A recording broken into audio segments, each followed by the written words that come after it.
Vamos a hablar de lo verdaderamente importante, el peor momento de la pandemia por lejos en Argentina, y estamos en comunicación con el ministro de Salud de la provincia de Buenos Aires, Daniel Goyan, que tuvo la amabilidad de esperarnos y de atendernos. ¿Cómo estás, Daniel? Buenos días. Juana Morín y Poli Sabatés te saludan. ¿Qué tal? ¿Cómo le va? Buenos días. Bueno, gracias por esperarnos en línea. Creo que venía hablando mucho y te dejé esperando, perdón. Daniel, decía recién, el peor momento de la pandemia por lejos, es así, ¿no? Sí, obviamente que estamos asistiendo a algo que venimos diciendo hace meses. Muchas veces nos dicen que somos pájaro de mal agüero. En realidad, yo quiero decir algo. Nosotros venimos previniendo que va a pasar esto porque es la dinámica de la enfermedad, del virus. No está basado en el deseo de lo que uno quiere que pase. Todos deseamos que esto no suceda, pero lamentablemente este virus se comporta así. Pero quiero decirles también que no hace falta ser ningún genio epidemiológico para darse cuenta de esto. Un virus que en menos de 2 meses salió de un lugar remoto de la Tierra y llegó a todo el mundo, es un virus que tiene un grado de contagiosidad enorme, y que todo lo que uno hace es, en principio, intentar que no entre, pero el virus entra, y una vez que entró, la segunda etapa consiste en evitar por todos los medios que se reproduzca a la menor velocidad posible. Pero sabemos, y lo dijimos siempre, que la tendencia del virus va a ser ocupar todo el espacio físico del planeta, con lo cual, si estoy diciendo esto, Argentina no está fuera de esa situación. Entonces, eso es lo que quiere hacer el virus, y lo que hacemos nosotros es tratar de poner la mayor cantidad de barreras para que eso suceda de una forma explosiva y exponencial en poco tiempo. Y esto ha sido lo que dijimos siempre: repartir la cantidad de casos a lo largo de los meses para evitar que se sature el sistema de salud. Lo que a veces digamos, hasta uno le resulta un poco tedioso tener que volver a explicar algo tan obvio, pero que entra dentro de un marco de una negación de un sector que no lo quiere aceptar de esa manera. Pero que también debo decir que no es el mayoritario del país, porque nosotros acá en la provincia de Buenos Aires, los barrios populares no representan más, y son 1.400, no representan más del 15% de todos los enfermos, y los estudios que hemos hecho de seroprevalencia nos están dando que ningún barrio tiene más de 15% después de la primera explosión de casos. Claro. Y eso implica que hay una conducta social en esos barrios, porque de otra manera no se explica que no vuelva a haber una segunda explosión. Yo me saco el sombrero y saludo, al igual que me saco el sombrero y saludo y abrazo a los trabajadores de la salud que se están bancando esto. Pero quiero aclarar otra cosa, porque muchos dicen siempre las terapias intensivas en el invierno están llenas, y es cierto, pero una cosa es trabajar con pandemia, en donde vos te tenés que cambiar hasta 30 veces por día un traje, por meterte en una habitación de un paciente, pronarlo, es decir, ponerlo boca abajo entre 4 y 6 veces por día, y si tenés 12 o 20 pacientes en la terapia, sí, hacerlo 20 veces por 4, que todo el procedimiento lleva, entre que te pones el traje, salís, lo pronás con todo el cuidado, es el momento de mayor exposición, te lleva 15, 20 minutos por paciente. Empezá a calcular cuando tenés que hacer 4 veces con 20 pacientes. Es extenuante, ni hablar de la cuestión psíquica, ni hablar de toda la parte física, las escoriaciones, sí, las dermatitis. Yo invitaría a esta gente que livianamente habla, le pondría media hora el trajecito y lo pondría dentro de una terapia. Yo le pondría a los legisladores que estuvieron ayer en el Congreso, que quieren presencial, le pondría que hagan toda la sesión con el trajecito puesto, a ver qué opinan. Sí, la verdad que yo siento que como sociedad no estamos cuidando a los trabajadores y trabajadoras de la salud. De hecho, ayer hubo una carta de la Sociedad Argentina de Terapia Intensiva que recomiendo a los oyentes, sobre todo, que la lean, porque es realmente muy, muy descriptiva de lo que se está viviendo adentro de las instituciones de salud, y que habla de esa diferencia, esa disociación tan grande respecto de lo que sucede en la calle y del discurso también de este sector radicalizado de la oposición, que es cada vez más masivo, digamos, en cuanto a que toma ya a toda la oposición.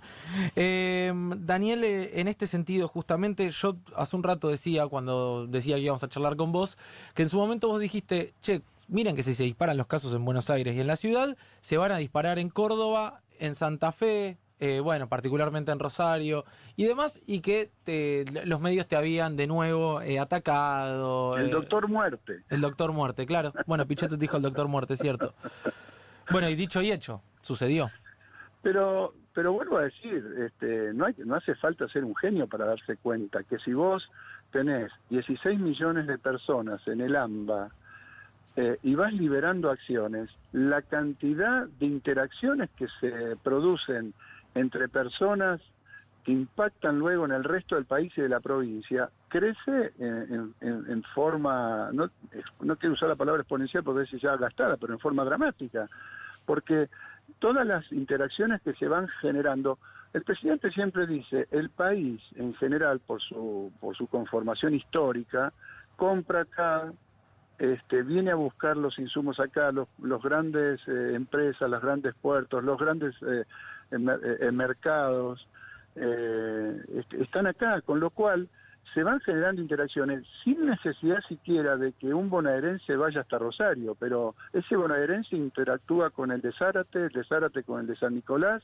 el de San Nicolás con el de Villa Constitución, el de Villa Constitución con el de Rosario, porque nomás en el corredor San Nicolás-Zárate hay 800 trabajadores de la salud que son del sur de Santa Fe y de Rosario, que vienen y van todas las semanas, solamente eso te digo. Entonces, es impensable que vos ponés 16 millones de personas en marcha con mayor cantidad de actividad y que eso no impacta. Cuando vos abrís los bares de la ciudad autónoma de Buenos Aires, el 40, 50, 60% de los que trabajan en esos bares son del conurbano.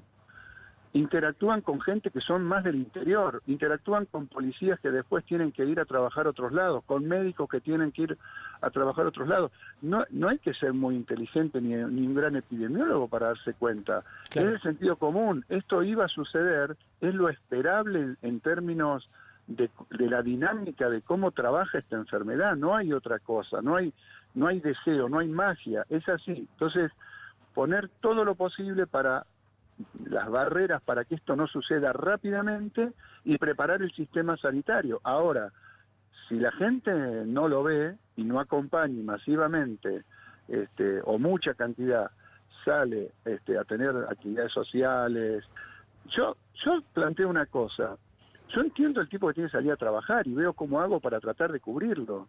Ahora, le planteo a la sociedad, esto pasa cada 100 o 120 años. Hagamos un esfuerzo como si estuviéramos en una guerra. Es una guerra contra un virus que no vemos, pero es una especie de guerra. Es una situación excepcional. Va a ser por esta vez y después nos vamos, todas estas generaciones y las que vienen, 2, 3, 4, 5 más, probablemente nos muramos y no veamos una cosa así de nuevo. Entonces, digo, es un llamado por única vez en la vida de la gente. Esto no sé si no se logra entender. Y además, ya no tenemos un horizonte incierto. Sabemos que claro, en unos meses tenemos la costa, estamos nadando, tomamos aire y seguimos. No es que el mar sigue y no sé cuándo llega. Ya está la vacuna. La vacuna va a estar y no una, varias. Hay que esperar un poco más. La diferencia entre esperar un poco más cuidándonos mucho es que hoy si tenemos la vacuna, nos faltan 4 o 5 meses en donde vamos a evitar que muchos, no que se nos colapse el sistema, sino que muchos se mueran y que luego tengamos las vacunas y los salvemos. Entonces, esto es lo que tenemos que pensar. No hay otra cosa. Es un llamado a cuidar a los que trabajan en la salud y nos cuidan a su vez, que nos puede tocar que nos cuida a cualquiera de nosotros. Sí, claro. Y que se lo tenemos reventado, no nos va a poder cuidar bien. Y a cuidar a nuestros afectos, que sí tienen mayor riesgo de morirse. Si sí. Tenemos que llegar vivos a la vacuna, eso es lo que... Hay que llevar con la mayor cantidad de gente viva a la vacuna. No se trata solo de que no colapse el sistema. Si colapsa el sistema, lo que pasa es que aumenta muchísimo más la mortalidad. Pero no se trata solo de eso. Se trata que ahora que tenemos una vacuna en el horizonte, hagamos un esfuerzo para evitar que no solo no se muera gente porque no entra en la terapia intensiva, sino que no se muera gente porque la estamos cuidando.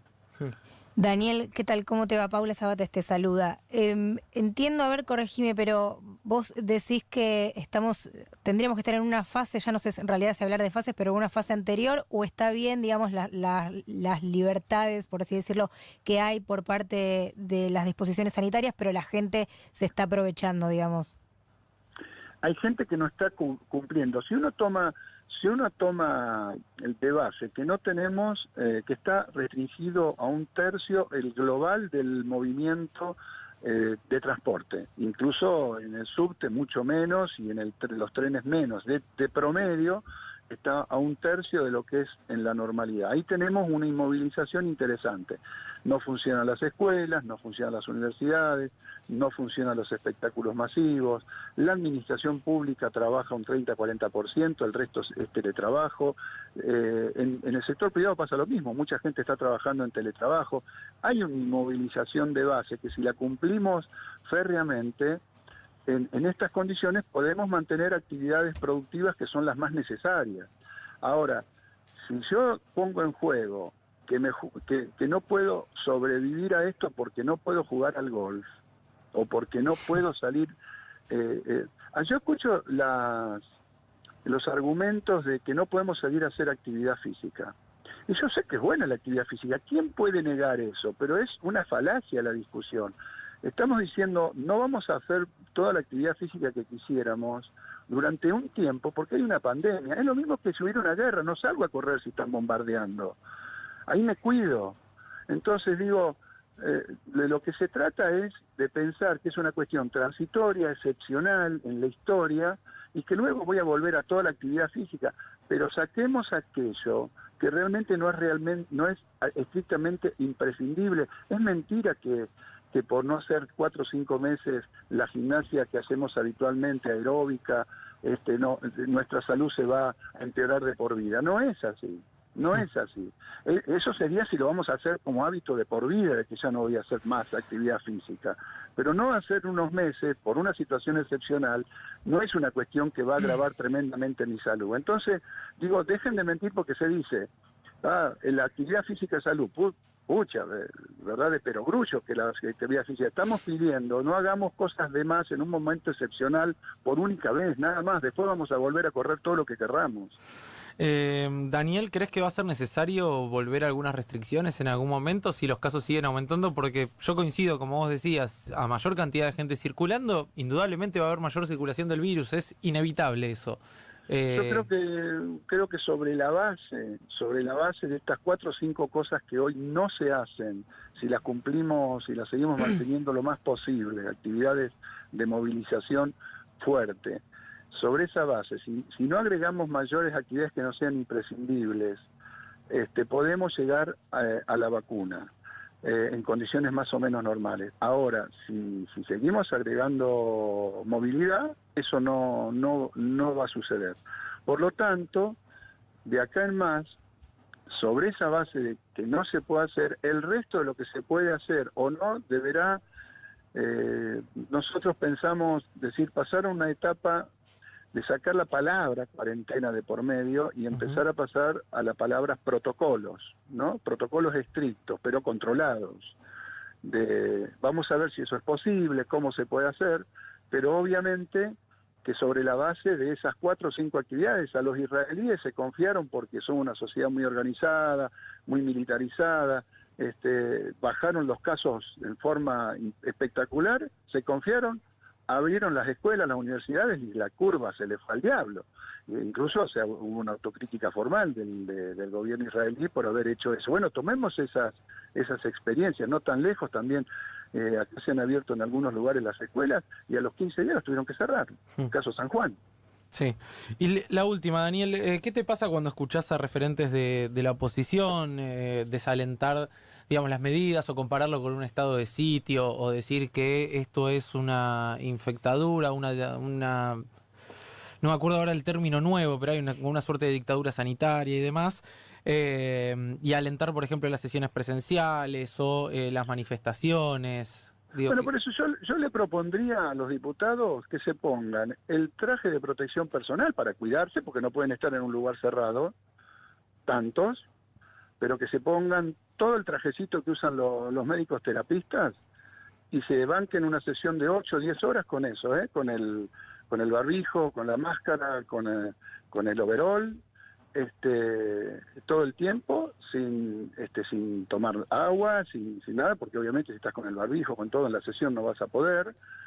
Es ridículo. La verdad que entra en el plano de lo ridículo. La verdad que los que están sosteniendo esto desde el plano... Porque ayer fue increíble, digamos, la legislatura de la Ciudad de Buenos Aires, ¿cómo funciona? Sí, de manera virtual lo decíamos. Y el Senado, ¿cómo funciona? Con todos los senadores de la oposición. Sí, y muchas legislaturas provinciales que gobiernan. Muchas, sí, y en el mundo, digo, eso fue un ridículo, hablo de la política, para él fue un papelón absoluto, y después el grupo de energúmenos afuera, ya en algún momento ya está pasando para la gracia, ¿no? Si no fuera patético, el ridículo es muy grande que estaban haciendo.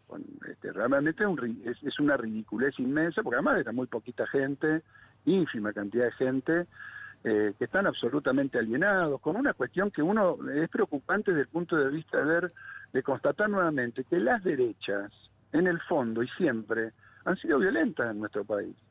Siempre. Y esto es lo que expresa ese sector violento, duro, generador de odio, que como no pueden apelar a otras cosas que hicieron en otras épocas, ahora apelan a esto para dividir la sociedad, para enfrentar, para sembrar el odio. Esto enferma a la sociedad, es muy feo lo que hace. Es un proceso mundial, uno ve Estados Unidos lo mismo, sí, andan matándose en las calles. La verdad que tenemos que terminar con esta historia.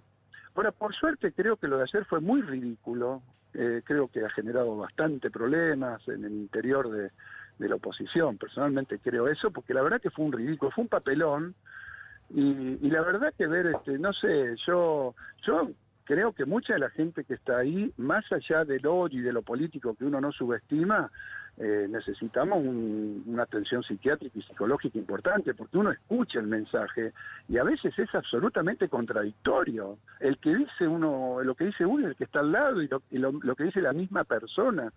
Es una pavada lo que están reproduciendo.